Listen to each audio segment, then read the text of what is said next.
You're listening to the Everyday Astrology Podcast.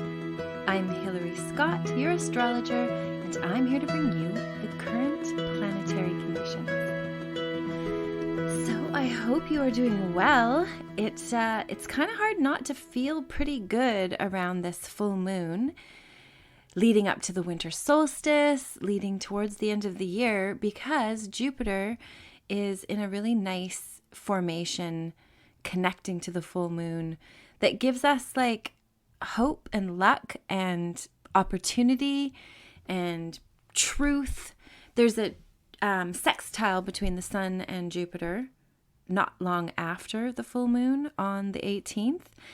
And that same day, Venus will be going retrograde. So there is a whole lot going on in the last couple weeks of this year. The full moon is in Gemini, which is a very verbal, communicative, but sometimes also kind of like slippery. It can be like two-sided, the devil and the angel. And often the Gemini energy doesn't acknowledge itself. It doesn't acknowledge its two different sides. It's interesting because it doesn't seem to be that particular energy doesn't seem to be aware that the dark side and the light side within them, unless they have other stuff in the chart mitigating it, like maybe like a Scorpio moon or Mercury in Scorpio or Sagittarius, something that gives like the urge to dig deep might allow a Gemini character to be able to see what they've got going on. So we could be dealing with that in the world right now as well, this sort of doublespeak or two different sides of the story being communicated and neither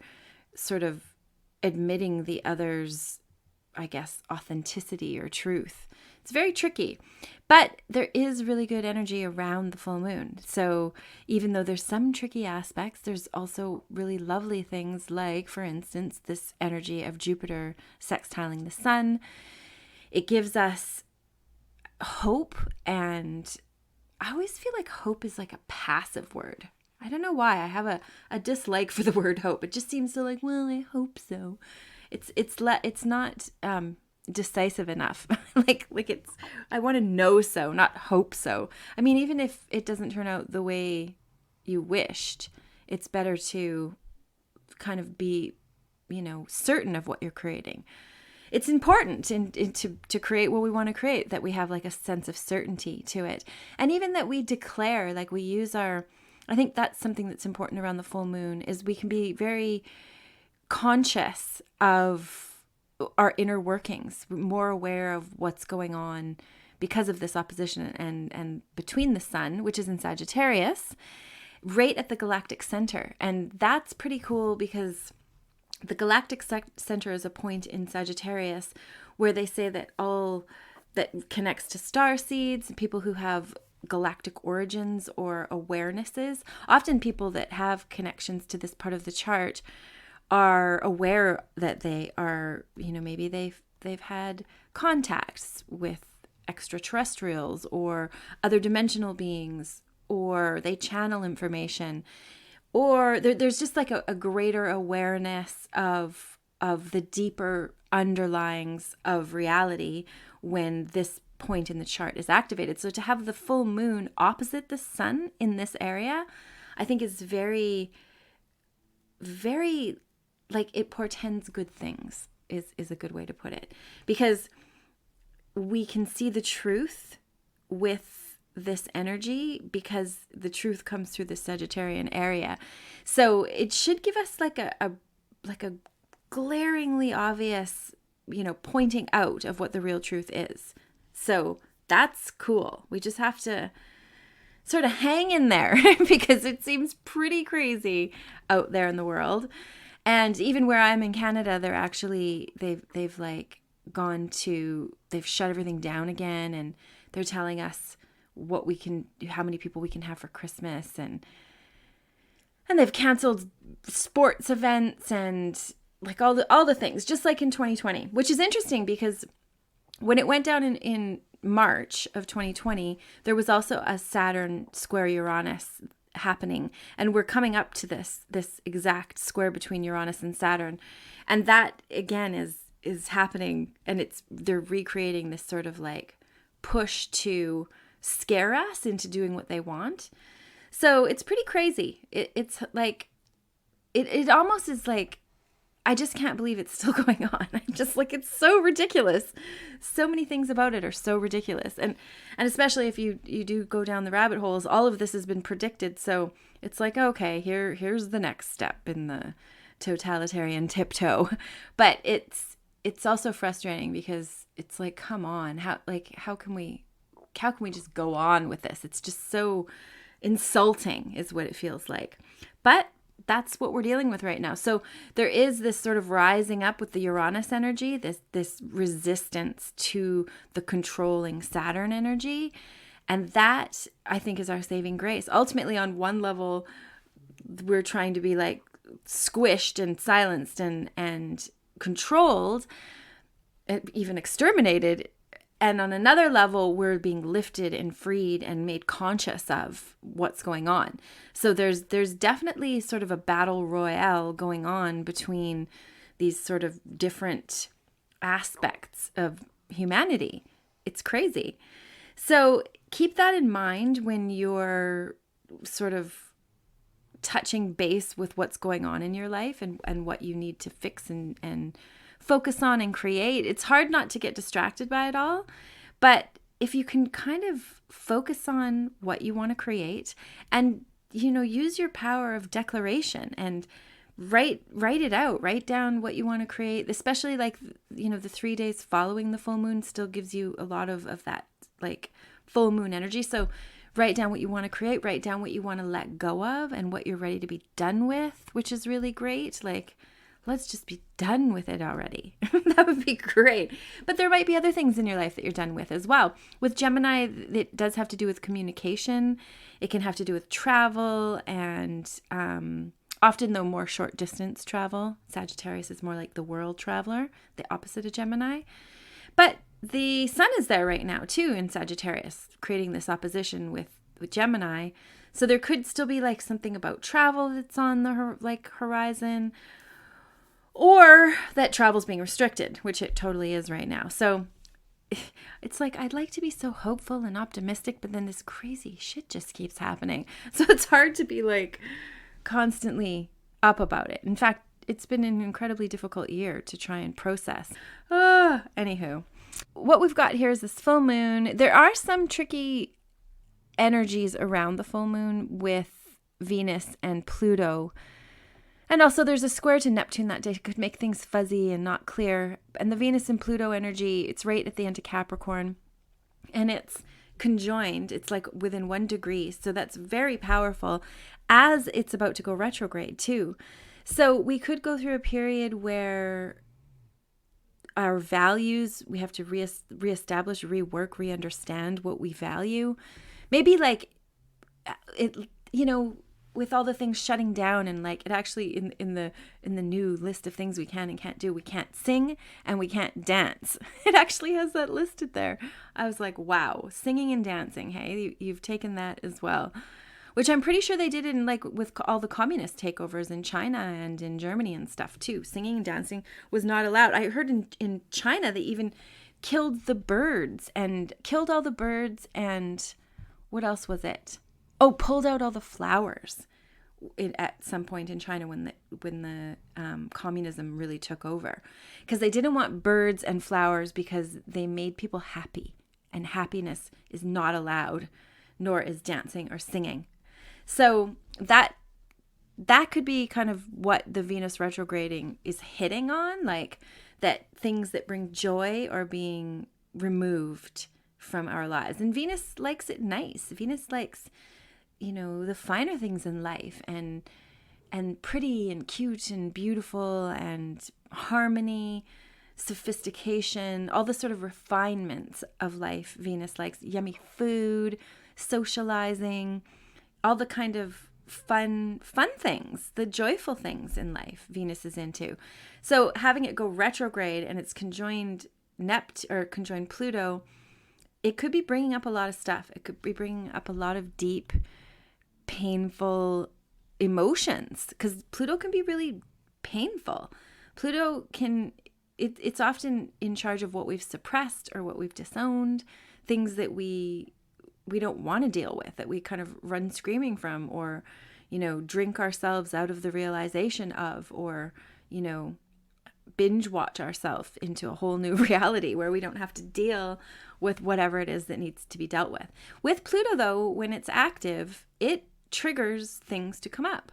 So it's always better to lean in and do the inner work. Kind of ask yourself, self-reflect, what am I feeling? What does it mean? It's okay to feel what I'm feeling.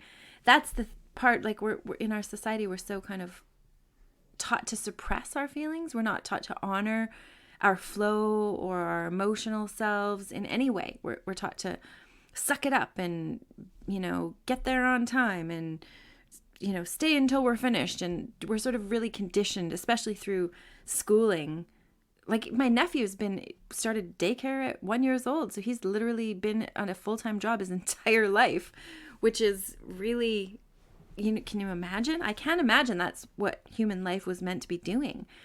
I just can't imagine. I just feel like we're much more magical beings than to have our whole world controlled and dictated. So it's sort of next level that this is going on. We all might be feeling the pull within us.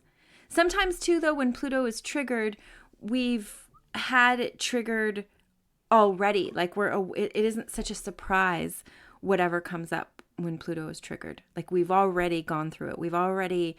Very rarely is it a shock to us. Sometimes if we're really good at suppressing what we really feel, then it can be a real shock. But generally it's often even processed sort of before the big transits happen. So stay tuned to yourself, figure out what you need to feel, what you need to release. Maybe with the Gemini energy, you have a friend that you can talk to who can hold the space for you to communicate whatever you're feeling. I'm very fortunate and blessed with good friends in my life that allow me to express whatever I might be needing to express, or cry my eyes out about whatever I might need to cry my eyes out about. It's nice to have. It's like having your own built-in therapy when you have a friend that you can talk to like that. So hopefully you do, and you can talk to them about what's going on, or somebody that you love, and that will help you process it out of your system. Even just acknowledging it, even just holding a space of compassion for your own self to feel what you feel is so transformative. And this is a transformative time. There is no doubt about it. With the Venus going retrograde on the 19th, the same day that Jupiter is sextile the sun and trine the moon, it gives us, I think, an optimistic review of what we need to learn. And if we have to give up some of our pleasures, or some of the things that we value, for instance, we'll understand why, or it won't be such a big deal. Like, for instance, I really like to go away for the winter because I really like warm Mexican sunny weather. And it's not too far of a place to get to from where I am. I mean, well, it's like a 4-day drive, so it's not that close either, but it's very feasible. But I can't leave the country because I'm not going to be part of, I'm not going to be injected. I'm not willing to take the risk for travel to be like, oh, well, yeah, sure. Like, yeah, there's no long-term studies, and yeah, they don't know how it'll affect fertility, and yeah, tons of people are dying. So, but I really want to travel. I've gotten that. I used to value travel and really want to go like at all costs, but now I've like just effortlessly relinquished this thing that I really valued before, because I really value my health and my peace of mind more than I value travel. So it's that we're kind of like maybe doing some negotiating like that within ourselves. And it's actually a nice place to be. Like, I don't feel like I'm sacrificing or I'm missing out, or I'm perfectly fine with that decision. Maybe because I'm making it for myself. So there may be, as Venus retrogrades, and it's kind of a long, slow retrograde, it will give you a chance to really evaluate what you value. Evaluate. And that way you can be, there might be whole new things for you to value now. Go through and Venus will do that. You might feel Sometimes Venus can make you feel sort of, when it's retrograde, like depressive, and because Pluto is like conjunct this whole show right now, there is like this weight to it. There's definitely a weighty, ponderous, deep diving energy. But if you like to investigate and you like to dive deep, then this is perfectly supportive energy. You're going to feel really like clear and aware and certain and maybe fortunate, and there's probably opportunities all around you right now because of the Jupiter energy. So, even though things might be hard, there is also a lot of amazing stuff going on, like really powerful transformative energy that we're experiencing, like an upgrade. I wonder if you felt that there's more kind of energy in the air. There's more of like an electrical charge going on.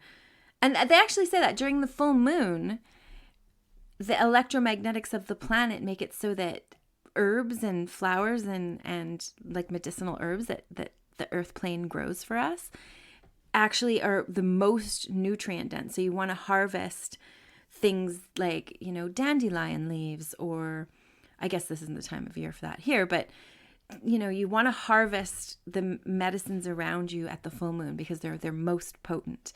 So we too are at our most potent at the full moon. And it can be like, if you're not in tune with yourself and you tend to ignore your subconscious sort of like whatever's going on down there, then the full moon can really give you a slap in the face about it. Like, this is how you really feel, and this is what you're thinking, and it's all kind of right in your face, very bright and clear. So, but that's good, because we don't want to be, the truth will set us free, right? So if we're lying to our own selves, then that is not going to get anybody anywhere. So what else do we have here? I guess there is, because the Pluto and Venus are conjunct, there could be like relationship stuff come up, like all kinds of different things. Power struggles. Pluto often has to do with power. So when it ties in with Venus, there can be like some sort of power struggle going on that, is frustrating. It's always good whenever Pluto's active to think of the greater good of all, not just yourself. Selfish action connected to Pluto can just be really, it just puts you in a bad place, or you get caught lying or cheating or whatever selfish thing you're doing, it gets kind of shoved in your face. So it's best with Pluto energy. Always it's best to consider how your actions will affect other people, because sometimes, things can happen where you act without thinking, and then you end up ruining relationships or whatever. Like, if somebody cheated on someone else, well, they were in the moment and there was this guy and whatever. And then the relationship is ruined, because trust can be destroyed in seconds, even though it takes a whole lifetime to build it. So keep that in mind, that there is an intense energy with this conjunction with Venus and Pluto. But you could also really dive into creativity and maybe write a song or poetry, or maybe you could like write a whole screenplay in a weekend, or the focus and the power that can come from that. And Pluto using its transformative power to bring beauty through Venus and harmony and balance could be something that is going on as well. So it depends on where it is in your chart, obviously, and how you interact with the energy, because you never know. If you look at your chart and you're able to do that, but it's definitely powerful. There's no doubt about it. We're in some very powerful times, and we're also coming up to the solstice on the 21st. The sun enters Capricorn, and it's a powerful time. Now the light will start returning, which, thank goodness. It's weirdly dark here. It's like getting dark at like 4:00 in the evening, and it's disorientating. I don't know why, but I just find it very, like, I keep thinking, I'm like, is it really this dark? Does this make any sense? Life is very weird right now.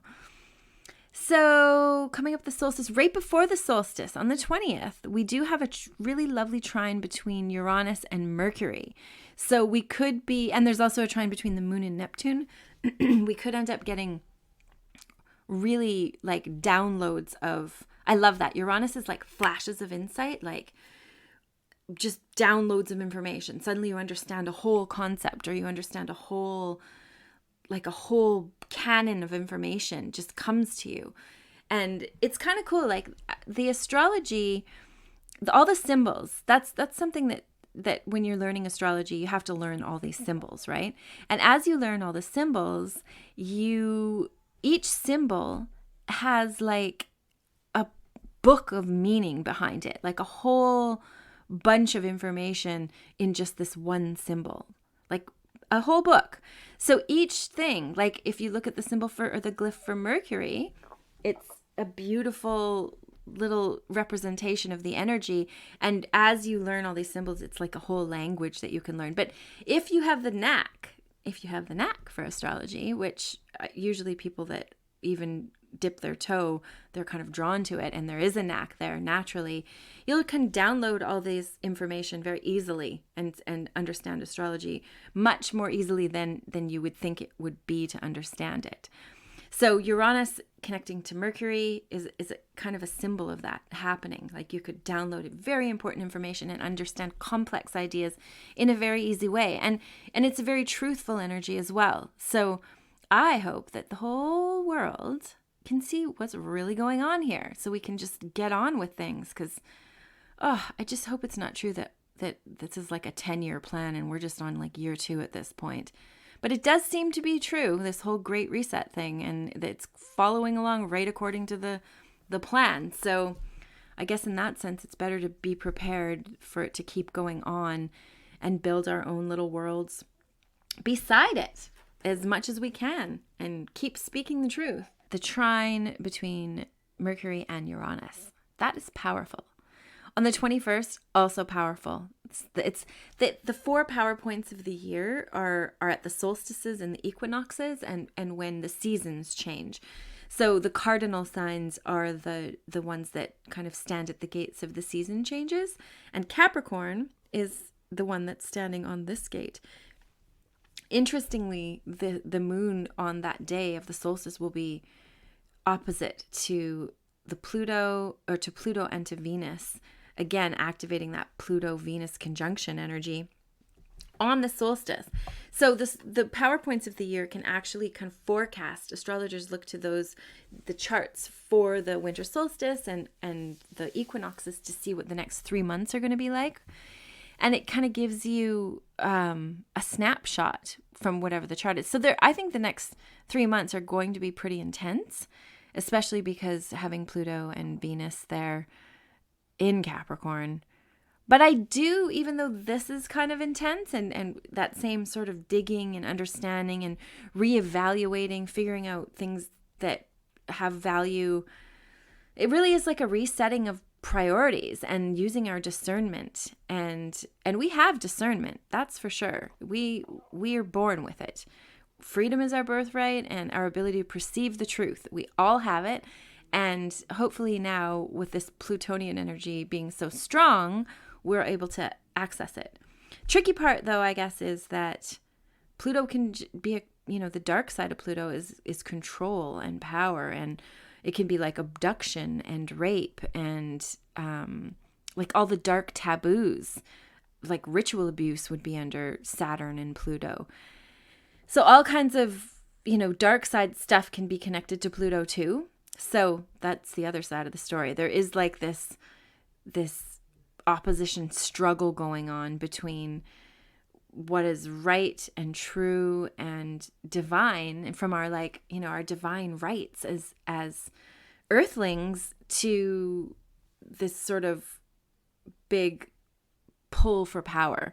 And even there's certain countries that are considering like actually forcing the vaccine on people, like it's going to be mandated for children. I think that was just announced Costa Rica was going to announce it for children. I have a hard time believing that. And then also there's Austria saying that the whole population must be vaccinated.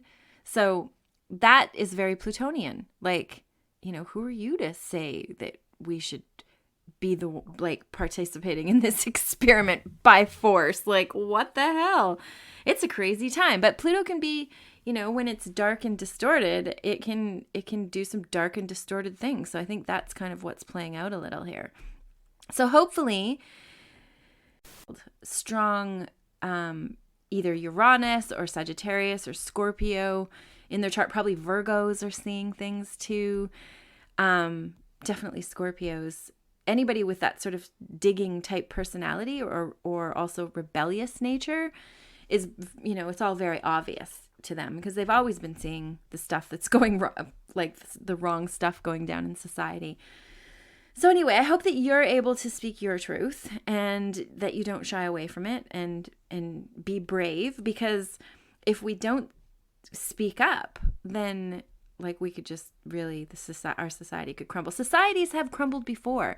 There's been, histories stolen and lied about, and it's just, we might be in the middle of that happening right now. So I think at least if you can see the truth, you need to speak the truth, and hopefully that, just holding that space will be enough to keep the vibration. I mean, we came here for a reason, right? We're here for a reason. Pluto, if anything, helps put us in touch with the power of our purpose. So keep that in mind as you head up to Christmas, because there's going to be a conjunction between Pluto and Venus on Christmas Day. And then the Saturn square Uranus is the 24th. That's contentious energy. It could ultimately be a power struggle, but it's one that we're familiar with at this point. We've been experiencing it for almost 2 years. So it's not going to be a shock or anything. Although, Uranus does love shocking us, but I just doubt that we'd be shocked at this point. I think we're pretty wise to the situations that are going down.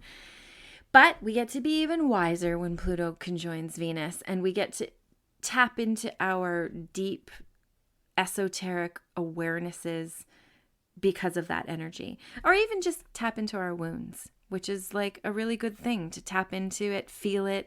If you can't feel it, you can't heal it. So be willing to feel your feelings.